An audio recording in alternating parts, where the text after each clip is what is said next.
in the beginning. We live in a beautiful world. Just look at the amazing things around you. Let's go back to the beginning and see what the Bible tells us about how it all began.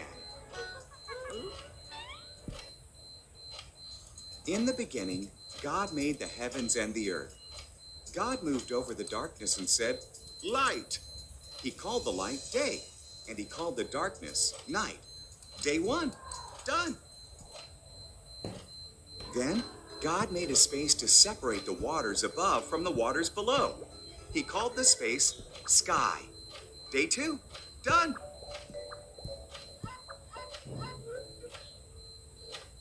God gathered the waters together and dry ground appeared. He called the ground land and the waters seas. Then he made plants like grass, grain, and trees. Day three, done. Then God made lights in the sky. He made the sun for the day, the moon for the night, and all the stars. Day four, done.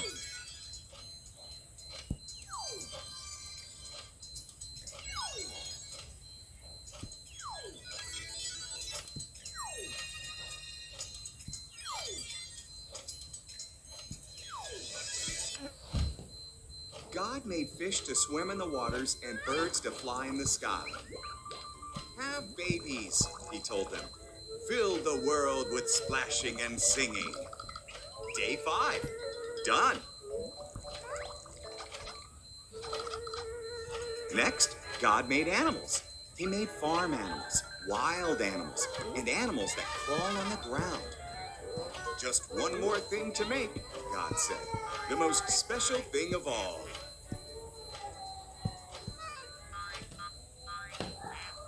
So, in his image, God made man and woman. Have babies, he said. Take charge of the world. Care for the fish, the birds, and the animals. Day six, done.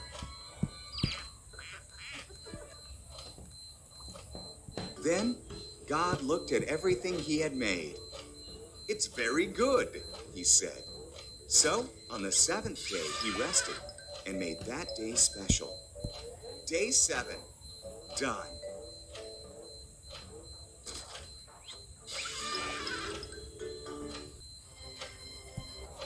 The first sin. The first man and woman, Adam and Eve, lived in a beautiful garden that God made for them. But Satan came as a crafty serpent and tempted Adam and Eve. Did God say you must not eat the fruit from these trees? The serpent asked Eve. Just the tree in the middle, Eve replied. If we eat from it, we'll die. You won't die, said the serpent. There's a reason why God doesn't want you to eat from that tree. If you do, you'll be like him. You'll know what he knows. Eve ate the fruit. She gave some to Adam, who was with her. He ate it too. And at once, they knew things they had never known before. One thing they knew was that they were naked. They sewed leaves together to cover themselves. They'd never felt fear or shame before, so they knew something was wrong. Adam, God called. Eve. We're hiding, said Adam. We're naked. You know that because you ate from the tree, God sighed. Then Adam blamed Eve, and Eve blamed the serpent.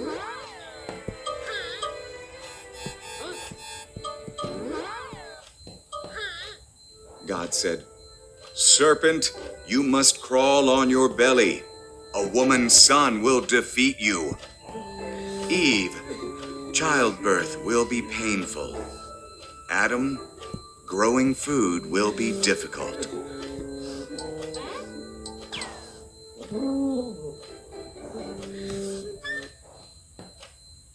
Then God made clothes for Adam and Eve and sent them out of the garden. He put an angel with a flaming sword there so they could not return. 2 by 2. The earth filled up with people, but they sinned so much that God was sorry he had made them. He decided to send a flood to wash away everyone on earth. There was a man named Noah who wasn't like the others. Noah loved God and obeyed him. God decided to spare Noah and his family from the flood. God warned Noah about the flood. He told him to build an enormous boat with a low roof, 3 decks, a window, and a door. In obedience, Noah built it.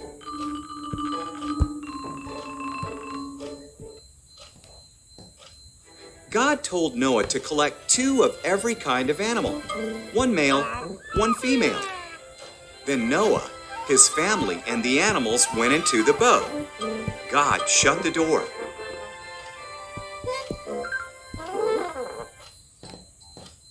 It rained for 40 days and 40 nights. Water fell from the sky and rose from the oceans and lakes. Even the tallest mountains disappeared beneath the flood. Meanwhile, Noah, his family, and all the animals were safe in the boat, floating on the floodwaters. God had not forgotten about Noah, not even for a moment.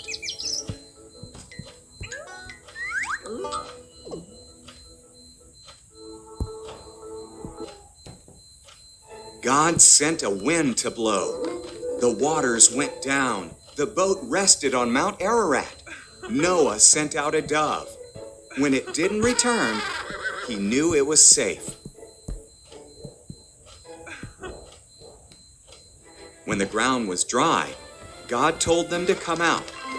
He put a rainbow in the sky as a promise that he would never flood the whole earth again.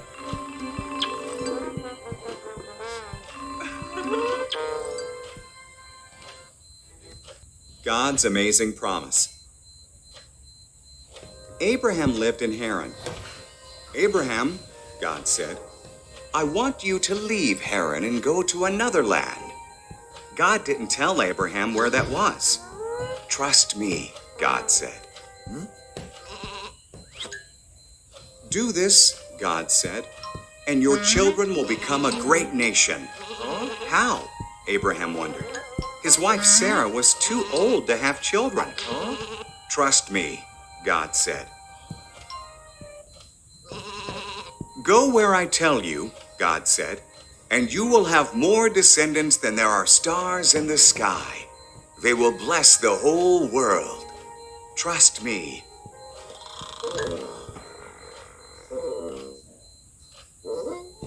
So Abraham trusted God. He took Sarah, his nephew Lot, and everything they owned. He went where God told him to go. He went to the land of Canaan.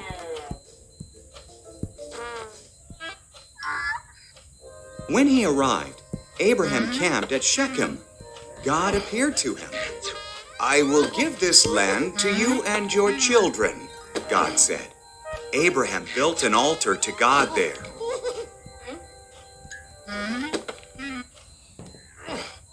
Abraham traveled around God's promised land. He was glad that he had trusted God. So he built another altar and gave thanks to God for all he had been promised. The Dreamer. Jacob had 12 sons, but he loved his son Joseph the most. He gave Joseph a special brightly colored coat. Joseph's brothers were jealous of him. They hated him.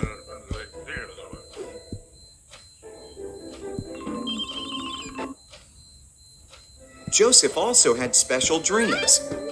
In my dream, we were tying up bundles of wheat, he said, and your bundles bowed down to mine. Joseph's brothers hated him even more.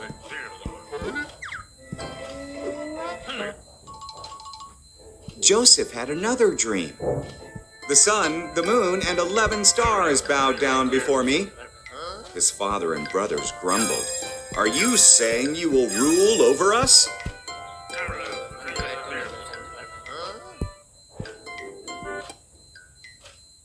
One day, Joseph's brothers were in the fields watching their sheep.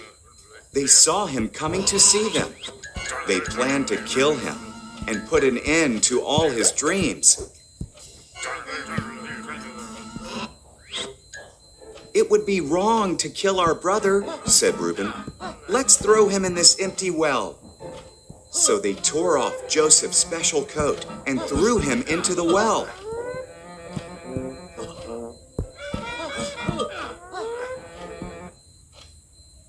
Ishmaelite traders came by on their way to Egypt. Let's sell Joseph as a slave to the Ishmaelites, suggested Judah.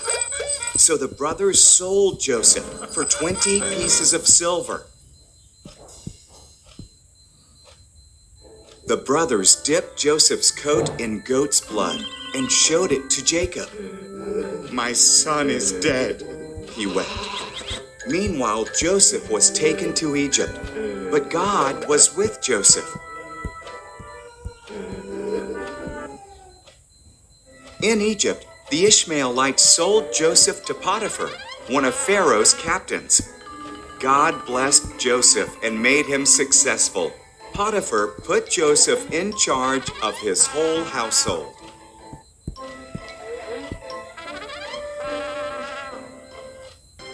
Dreams come true. Joseph served Potiphar well. Potiphar's wife wanted Joseph to sin against God. Joseph refused, so she lied about him.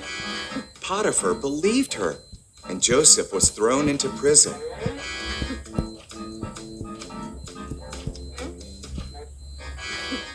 In prison, Joseph met two of Pharaoh's servants.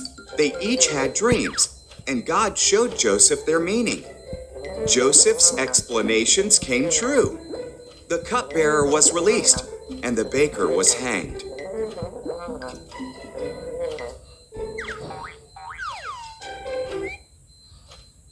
Two years later, Pharaoh had two troubling dreams. The cupbearer remembered what Joseph had done for him and told Pharaoh. So Pharaoh sent for Joseph and told him his dreams.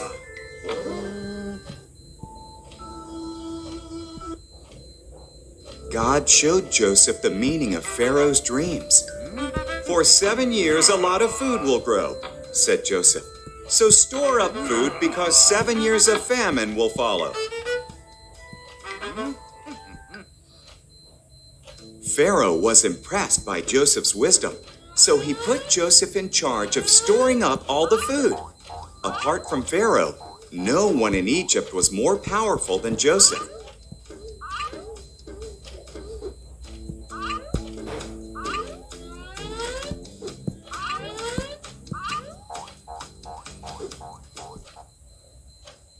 Joseph's brothers went to Egypt to buy food.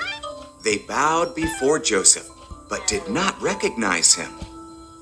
When he saw that they had changed, he told them who he was.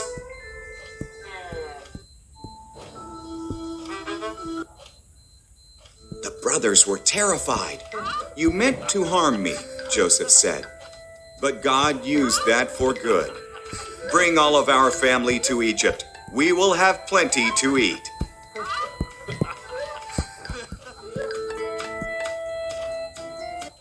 A baby and a bush. Egypt was filled with Israelites. The new Pharaoh was afraid that the Israelites would become too powerful, so he made them slaves and treated them very badly.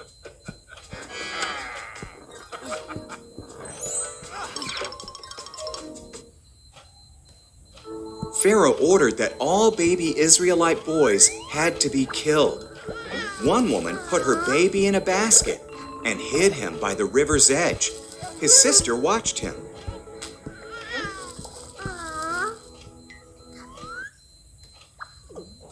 Pharaoh's daughter was bathing by the river. She found the baby and decided to keep him. His sister offered their mother's help to care for him. Pharaoh's daughter named him Moses.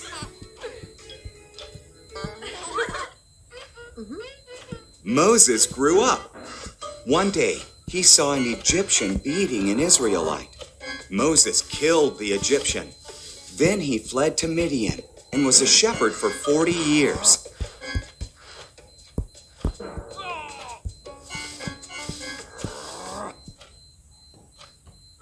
Moses was watching his sheep on Mount Horeb. The voice of God spoke from a burning bush. "My people are suffering, Moses. I have chosen you to free them."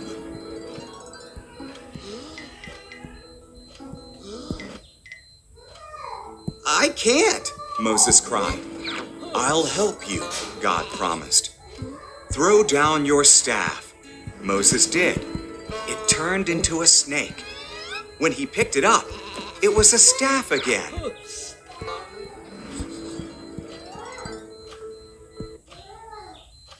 "Put your hand in your cloak," God said. Moses did. He looked. It was covered with disease. When he did it again, it was healed. "Show Pharaoh that," God said.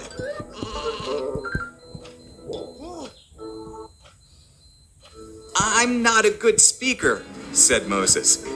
"I'll give you the words," God said. "Your brother Aaron can help." So Moses went to tell Pharaoh to set the Israelites free.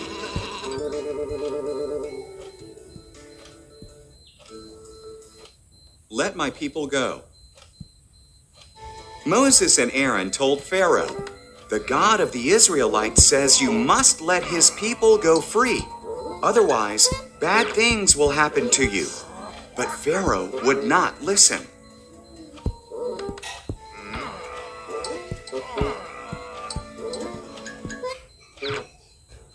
So God turned the water in Egypt into blood. No one could drink it. Then he filled the Egyptian houses with frogs. Frogs were everywhere. Still, Pharaoh would not listen.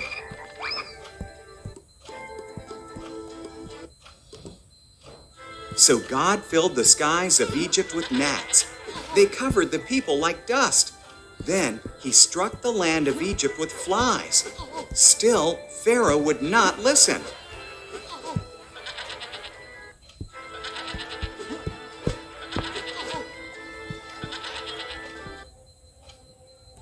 So God killed the animals of Egypt: horses, donkeys, camels, sheep, cows, and goats all died. Then he covered the Egyptian people with sores. Still, Pharaoh would not listen.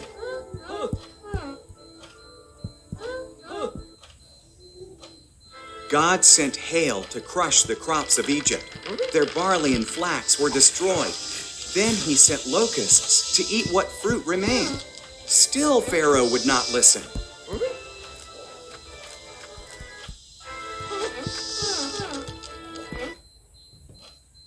So God sent darkness over the land.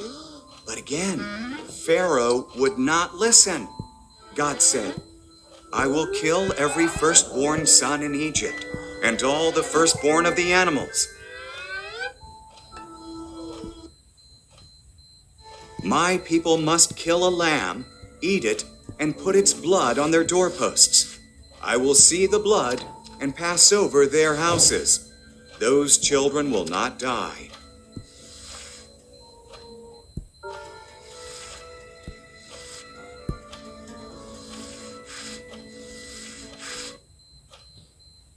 You will call this Passover, and always remember it.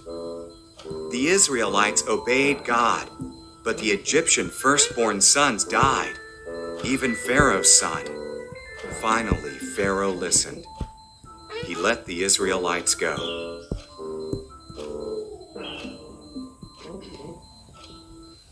God makes a way. After Pharaoh's son died in the 10th plague, he let the Israelites leave. They were near the Red Sea when Pharaoh changed his mind again and chased after them.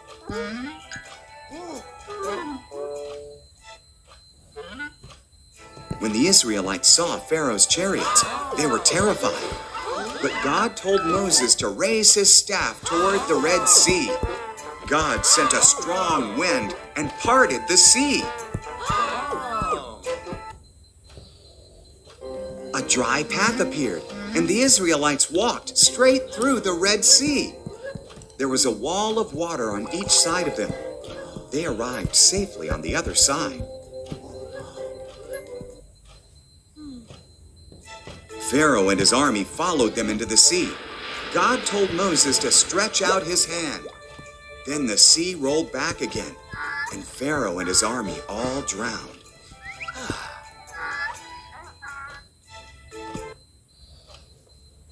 God led his people through a wilderness. He fed them and gave them water.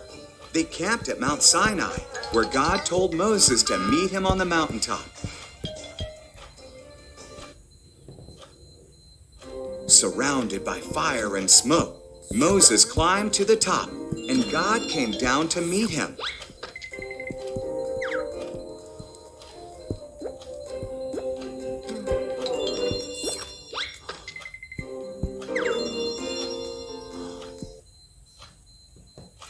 Then God gave Moses the 10 Commandments on 2 stone tablets.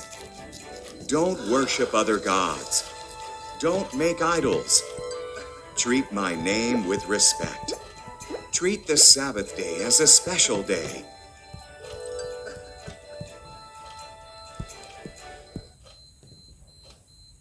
Respect your parents. Don't murder. Be loyal to your husband or your wife. Don't steal. Don't lie.